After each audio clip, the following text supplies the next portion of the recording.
Well, we started off the new year in an exciting way, at the very least. Eddie Paskal hanging out here in the Twitch Lounge at beautiful Allegiant Stadium with my man Brice Butler. We are in the fifth quarter, presented by Twitch.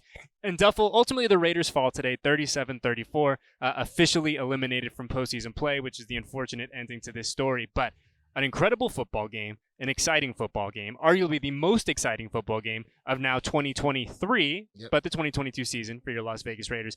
But I just want to start here, and I think it's important, and I don't want to be a prisoner of the moment. I don't want to live in a world of hyperbole and, oh, this is the greatest thing since sliced bread. But objectively speaking, Brice Butler, Jarrett Stidham makes his first career start against the number one statistical defense in the NFL, and our man had a heck of a game, played his rear end off.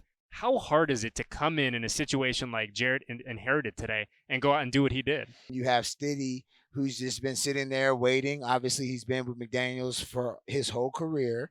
And I'm sure for him, even though, yes, it's like, oh, shoot, it's like week 17. I got to go out there and get it in or whatever. It's 2 games left, last game of the season, whatever.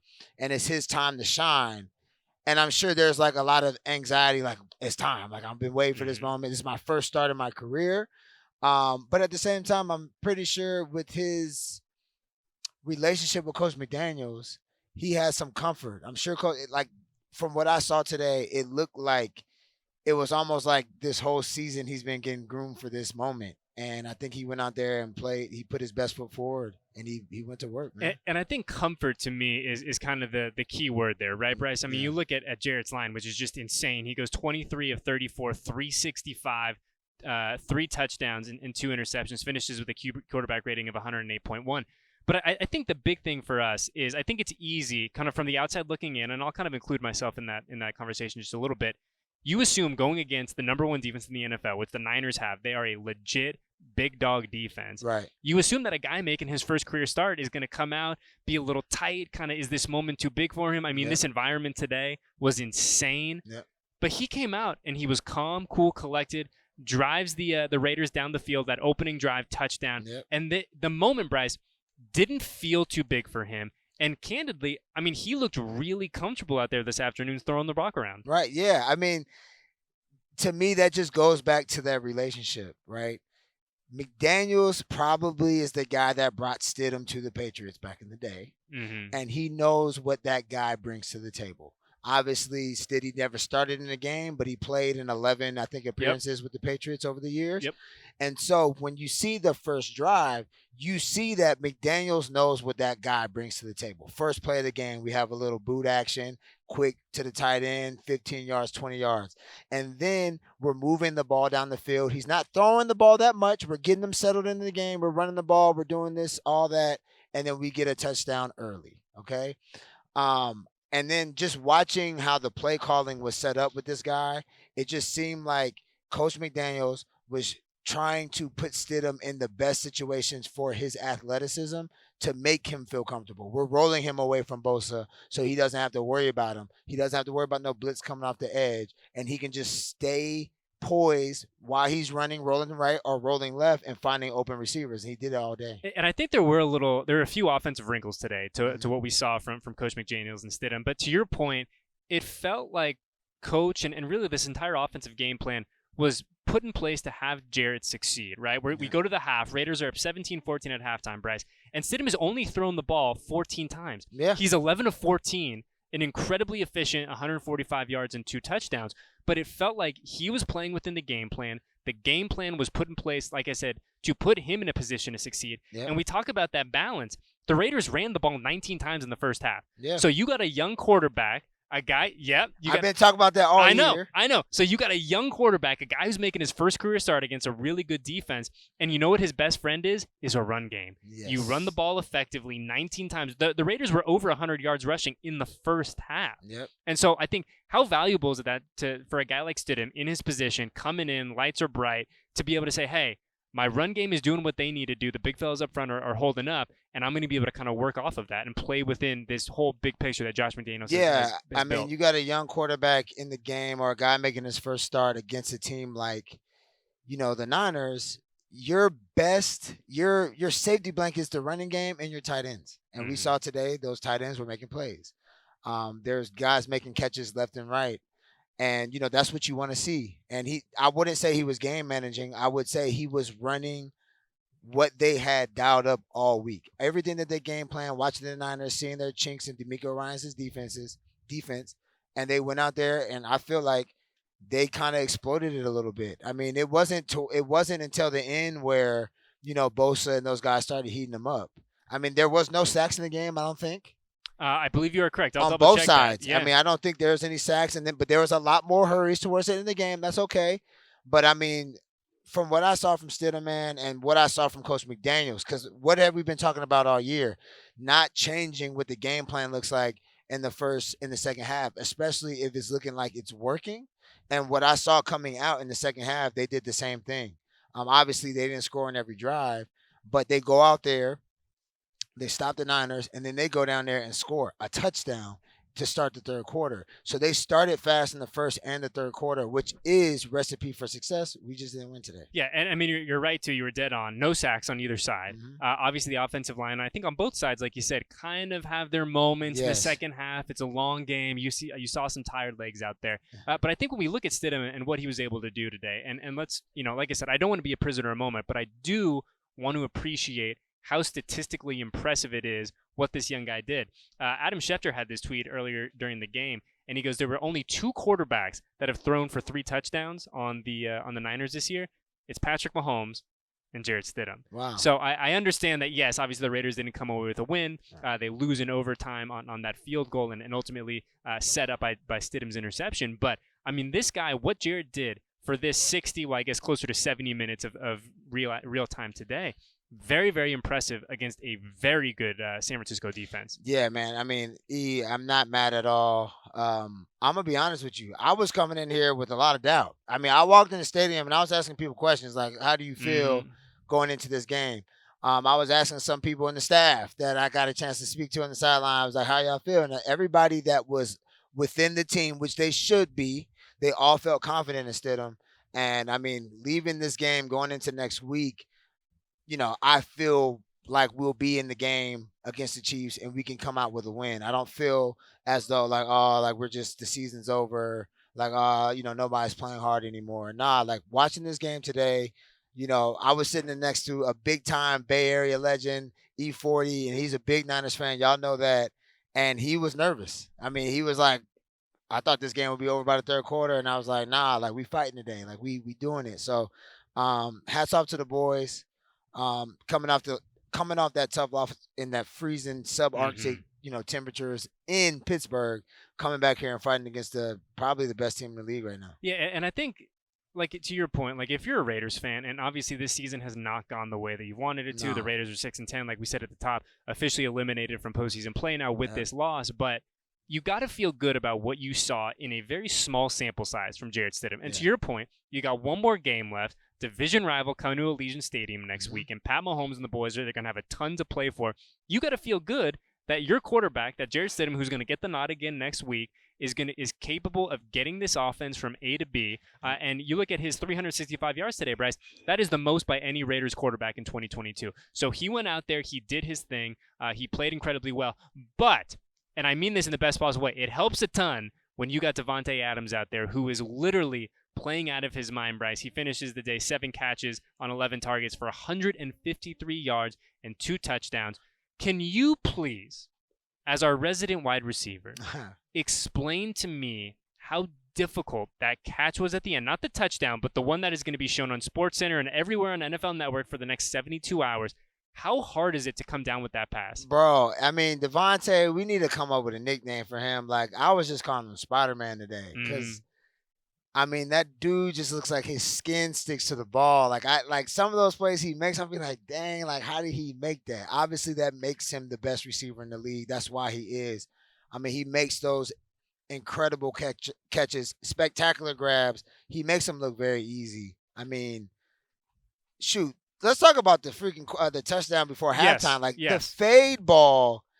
I was sitting there like, dang, like for him to have like that patience with the guy like on him, like draped all over him, to say, hey, I know this guy can't jump to deflect this ball, so I don't have to jump. I'll just take 2 more steps, and then I'll be wide open to catch this ball, and then I'll toe tap easy. That's number one, which is crazy, E. And then for that ball that he caught, that deep ball, the go ball, I thought it was an incomplete pass. Yeah, I think most of us did in the stadium. When he jumped up for it, I saw the ball kind of get tipped or whatever you want to say, and then I turned around because I was like, dang. And then I turned back around. I'm seeing him doing all this, and I'm like, whoa, whoa, whoa. I was like, he caught it. Then I watched the replay, and I'm like, dang, man, this dude. I mean, hey, that's All-State. He's always in good hands. He is, and I want to stick with that touchdown for a sec, Brice. The one, and we've heard so much about, and you and I have talked about this, one of the great things that Davante does that makes him literally in a different stratosphere is his ability to get his hands out as late as he does. But we talk about that touchdown, the one in the corner, right, where it looked, I'll be honest, on first look, I didn't think he got his feet down. But to your point, he waits, he's so patient. And then literally the last possible millisecond, hands go out, feet come down. How hard is that, to be, as a receiver, to be that patient down on the goal line? He's not. My man Dez Bryant used to say, he was like, stop panicking. Don't panic. Guys like that, when the ball's in the air, doesn't matter how the defensive guys playing them, they're not panicking. There's no stress to them about where you are on me and where the ball's going to be and how I'm going to catch the ball, because those guys know the guy that's stressing is the defender. As long as I can just keep my eye on the ball and know where I need to be with my body to make that play, they feel like 9 times out of 10, well, really 10 out of 10, they can make those plays. And, I mean, that's what you see with him, man. I mean, okay, so go back to the diving catch that he made. He was outside the corner, and then he readjusted inside the corner and then went to try to make the play when it seemed like the ball was out of his reach. You know what I'm saying? So that just goes to show you, he is not stressed out when that ball's in the air. He's not panicking. He's just like, okay, I don't think I'm in the right position right now to make this play. Let me get to my position, and then let me get to it. I mean, he does it better than anybody in the league. And I think what was great today to see, and I think we always have to kind of cast this in the overall scheme of the Raiders didn't win the football game today, right? I mean, at the end of the day, Stidham can have crazy numbers, Davante can have crazy numbers, a bunch of incredible franchise marks Davante said today, but at the end of the day, Raiders don't win the football game. That said, I think what was really nice today to see, what was exciting to see, was Stidham giving him those chances to be, hey, go be Davante Adams. Right. I know who you can be. Go be yourself. And I think what's also important to keep in mind, Brice, these guys didn't work a ton together prior to this week. No. He's not getting reps. He was not getting reps in practice. So, that adds a whole nother layer of impressive when you're like, yo, these two have been working as a tandem for, call it, 96 hours. Yeah. And he's saying, go be you, go make your changes. As a receiver, you're like, yep, give me the ball. Yep. Let me go to work. Yep. And you feel good about that, man, especially when you have a guy that you know is going to give you those opportunities. I mean, it makes you just, like Mario, when you eat the mushroom, it just bloop, bloop, bloop. Yep. Make you feel good. I mean, he was balling out today, man. I mean, shout out to those two guys. I mean, also, look at Darren Waller. You know what I'm saying? He comes back. He hasn't really done much this season. He's been a little hurt, and he goes 3 for 72. You know what I mean? And very nice touchdown. Making some plays. So, I mean, Morrow was balling. He made that crazy catch over that guy. Guys were making plays left and right, man. And I feel like Stidham, like you said, was giving guys.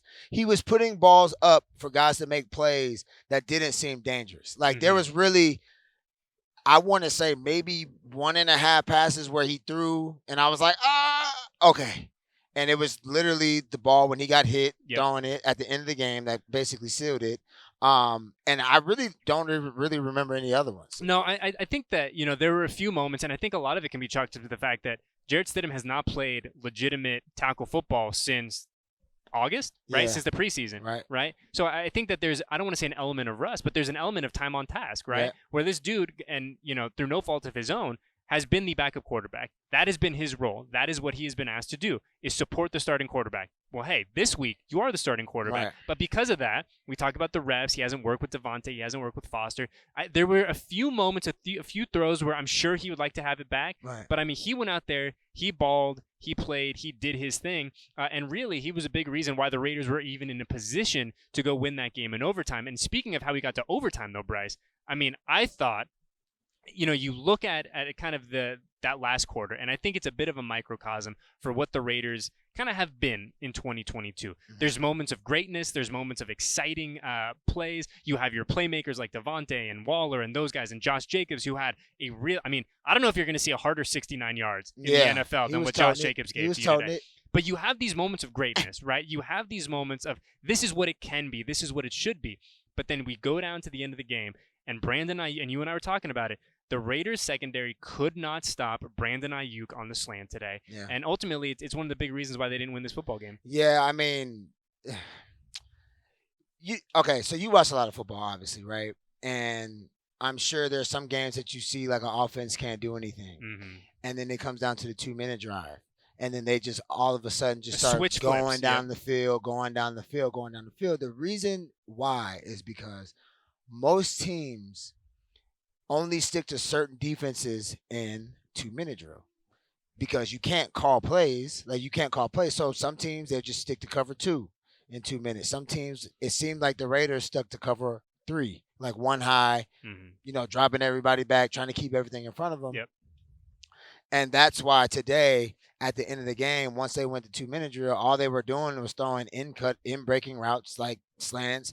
And I think he caught a glance. Like, I think the second so the last drive, there was almost a pick. Yep. And then it was a slant to Brandon. And then there was like a glance route to Brandon. And it was like, okay, what's going on? But then you keep watching and you see they literally ran the same defense because that's what you do. Like, every team's like that. It's not like we're just the worst team. No, because everybody does that. So that's why it was almost impossible to stop him because they were running cover 3, and the corner was just backing up and he was running slants with nobody in the middle of the field. So going back though, and I'm curious for your perspective on this. You talk about a defense kind of is what it is in the 2-minute drill, right? Yep.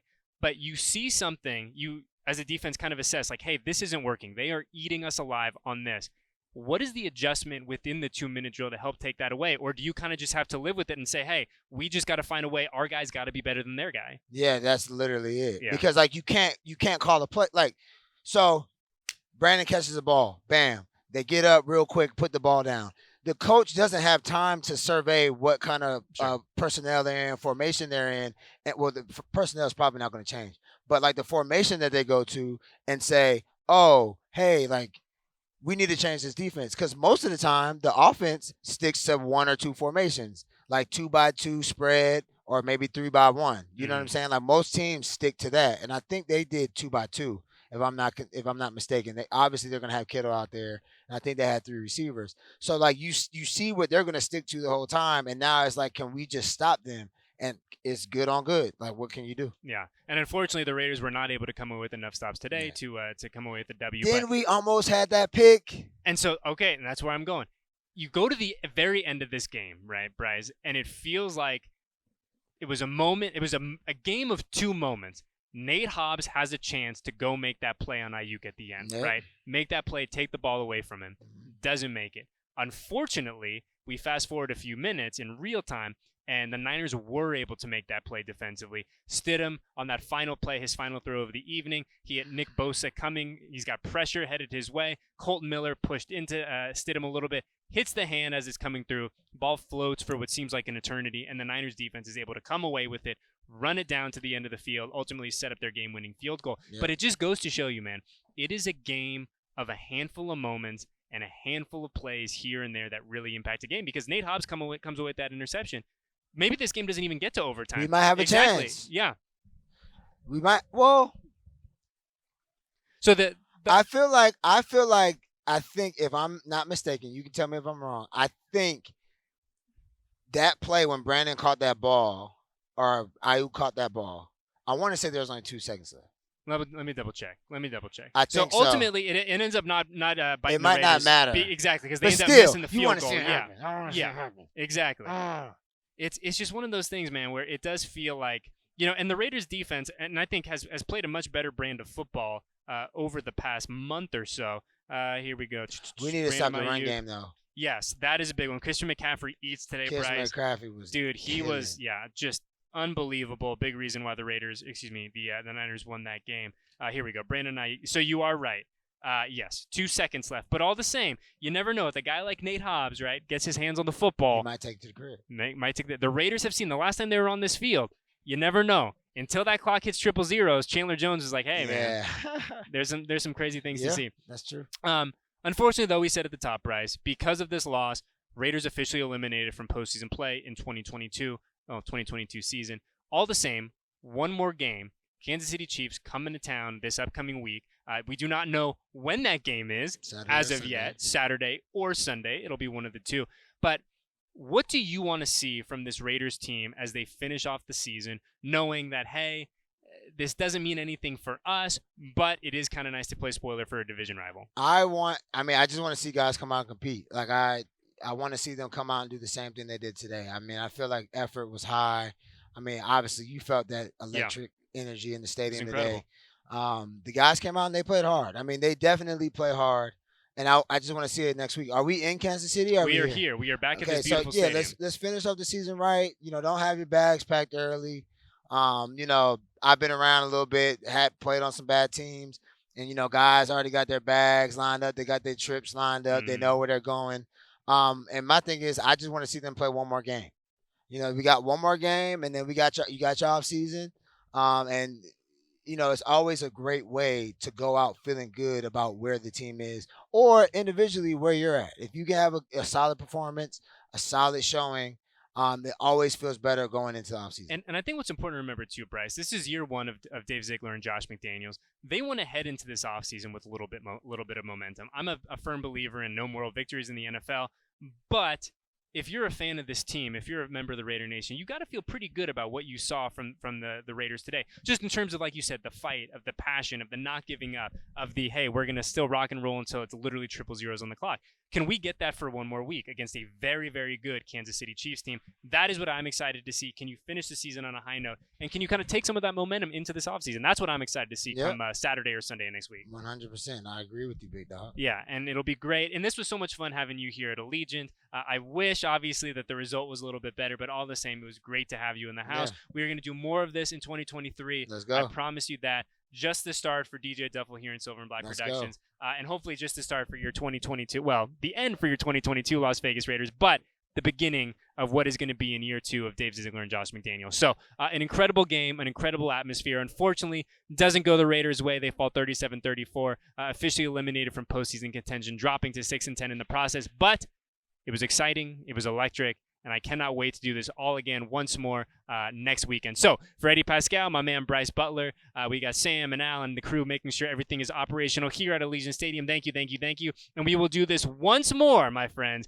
We will see you guys next weekend at a date to be determined. Uno más. One more for our final episode of the Fifth Quarter presented by Twitch.